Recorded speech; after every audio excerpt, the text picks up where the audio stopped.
১৯৭১ সালের কোনো একদিন, তখন দেশ জুড়ে চলছে মহান স্বাধীনতার সংগ্রাম।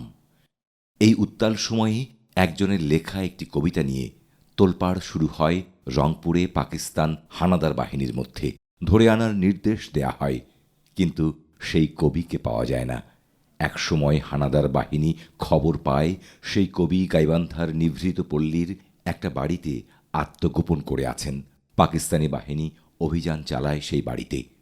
এই অভিযানের কথা ছড়িয়ে পড়লে সবাই ধারণা করেন সেখানে আত্মগোপনে থাকা সকলেই নিহত হয়েছে।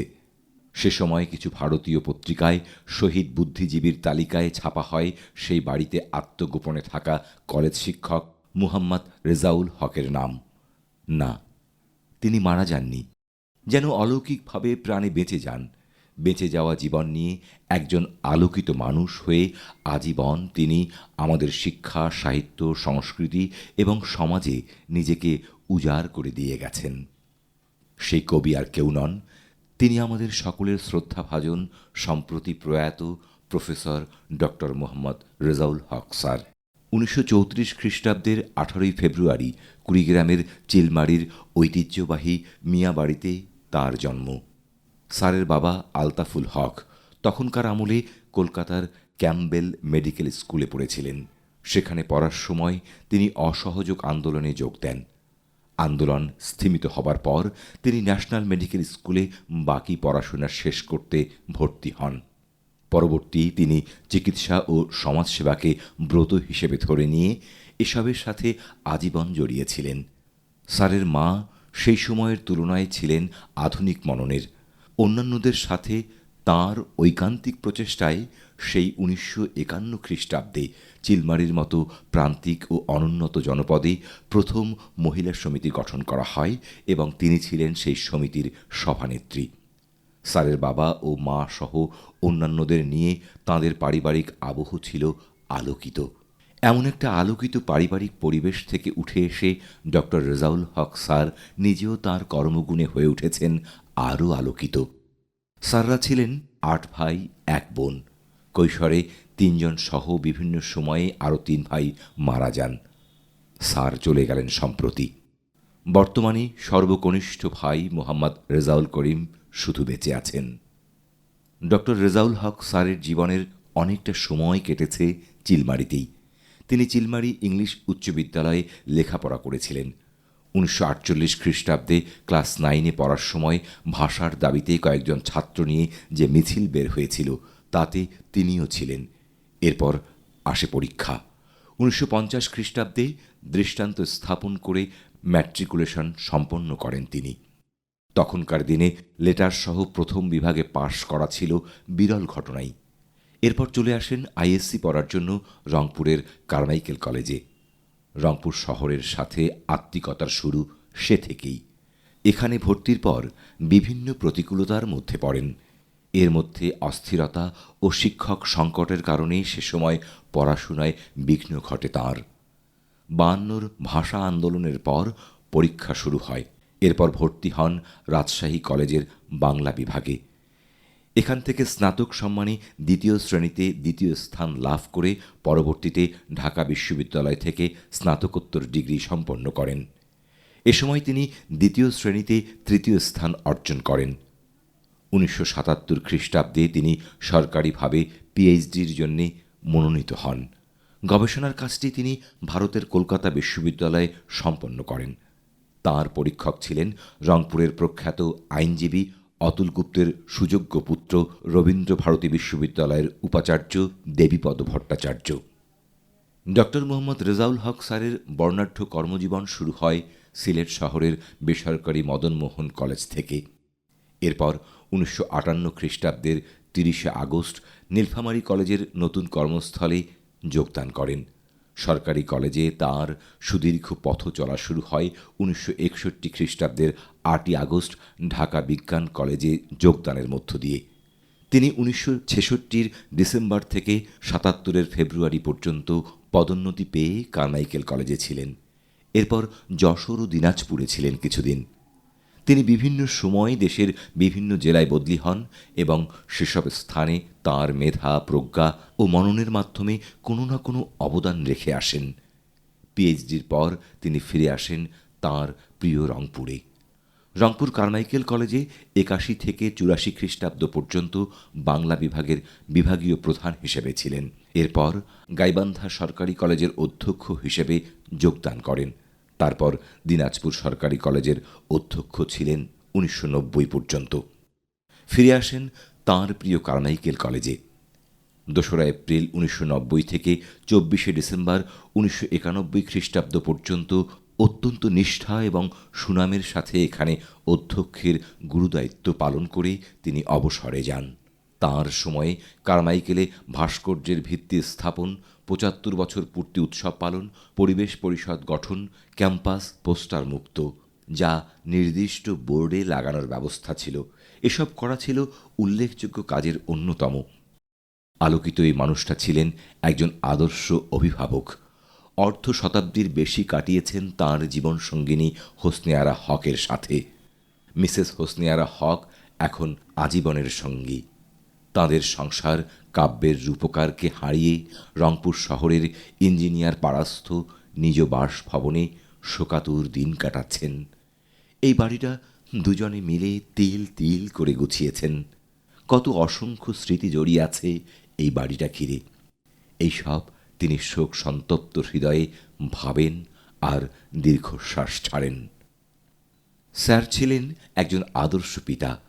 তাঁর এক ছেলে ও ২ মেয়ের মধ্যে প্রকৌশলী ছেলে রেজওয়ানুল কবির রায়া একজন শিল্প উদ্যোক্তা। তিনি এনার্জি প্যাকের ম্যানেজিং ডিরেক্টর। তিনি কানাডার নাগরিকত্ব অর্জন করায় সেখানে মাঝে মধ্যে অবস্থান করেন। মেয়ে ফারজানা হক স্বামীসহ শ্রীলঙ্কায় বসবাস করছেন।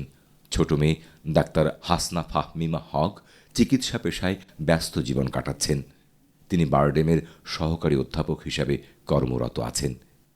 সকলেই তাঁদের পরিবারের প্রধান মানুষটাকে হারিয়ে নিজ নিজ কর্মব্যস্ততার মাঝে শোকাতুর জীবন কাটাচ্ছেন। ডক্টর রেজাউল হক স্যার শুধু একজন সফল শিক্ষক ছিলেন না, তিনি ছিলেন একজন চিন্তাবিদ, বিশিষ্ট সাংস্কৃতিক ব্যক্তিত্ব, দক্ষ সংগঠক ও সমাজসেবক। স্যারের পদচারণা রংপুরের বহু সংগঠনে। এসব সংগঠন স্যারকে পাশে পেয়ে যেমন গর্বিত হতো, স্যারও দেয়ার চেষ্টা করতেন তার জ্ঞান ও অভিজ্ঞতার ভাণ্ডার থেকে নিংড়ে তাদের জন্য। বিভিন্ন সামাজিক, সাহিত্য ও সাংস্কৃতিক অনুষ্ঠানে তাঁকে অতিথি করে সেই অনুষ্ঠানের মান ও গাম্ভীর্য শুধু বৃদ্ধি করা হতো না, বরং তাঁর প্রতি সকলের গভীর সম্মান প্রদর্শন এবং তার অন্তরালোক থেকে আলোকিত জ্ঞান আহরণের উদ্দেশ্যটাও যুক্ত থাকত। আমরা বিভিন্ন অনুষ্ঠানে মন্ত্রমুগ্ধের মতো স্যারের বক্তব্য শুনতাম এবং আমাদের সামনে সেসব বক্তব্য খুলে দিত অন্য এক আলোকিত জানালা।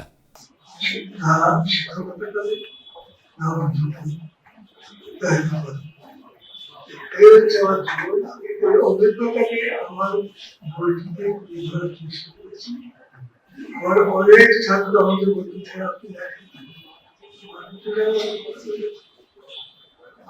আমি বুঝতে শুরু করেছি অবসরের পর পরে, কিন্তু চোখের কিছু সমস্যা দেখা দিয়েছে। তাছাড়া যে বলবো এতগুলো সংগঠনের সঙ্গে আমাকে যুক্ত হয়েছে আসলে আর কি সম্ভব। স্যারের সাংগঠনিক কর্মকাণ্ডের উল্লেখযোগ্য কাজের মধ্যে রংপুর বিশ্ববিদ্যালয় বাস্তবায়ন সমন্বয় পরিষদের আহ্বায়কের গুরুত্বপূর্ণ দায়িত্ব পালন। অসংখ্য সংগঠনের সাথে তিনি যুক্ত ছিলেন।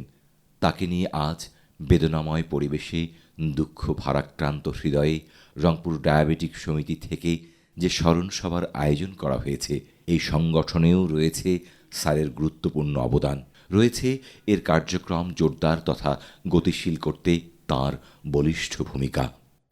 ১৯৯৮ খ্রিস্টাব্দে তিনি রংপুর ডায়াবেটিক সমিতির আজীবন সদস্য ও কার্যনির্বাহী পরিষদের সদস্য হিসেবে সম্পৃক্ত হন। ২০১৬ থেকে ২০১৯ পর্যন্ত ছিলেন এখানকার ভারপ্রাপ্ত সভাপতি। এরপর রংপুর ডায়াবেটিক সমিতির সভাপতির গুরুদায়িত্ব তাঁর কাঁধে ন্যস্ত হয়। 2019 থেকে 2022 খ্রিস্টাব্দ পর্যন্ত professor doctor Mohammad Rezaul Haque sir Rangpur diabetic সমিতির সভাপতির দায়িত্ব পালনকালে সমিতির কার্যক্রম গতিশীল ও নানাবিধ উন্নয়ন কর্মকাণ্ড পরিচালনার মাধ্যমে এতে বলিষ্ঠ নেতৃত্ব প্রদান করেন। রংপুর ডায়াবেটিক সমিতির সকল নেতৃবৃন্দ, সদস্য এবং সুবিধাভোগী গভীর শ্রদ্ধার সাথে প্রফেসর ডক্টর রেজাউল হক স্যারের অবদান স্মরণ করছে। জীবনের শেষ দিন পর্যন্ত সমিতির একজন অভিভাবক হিসেবে তিনি ছায়া জগিয়ে গেছেন।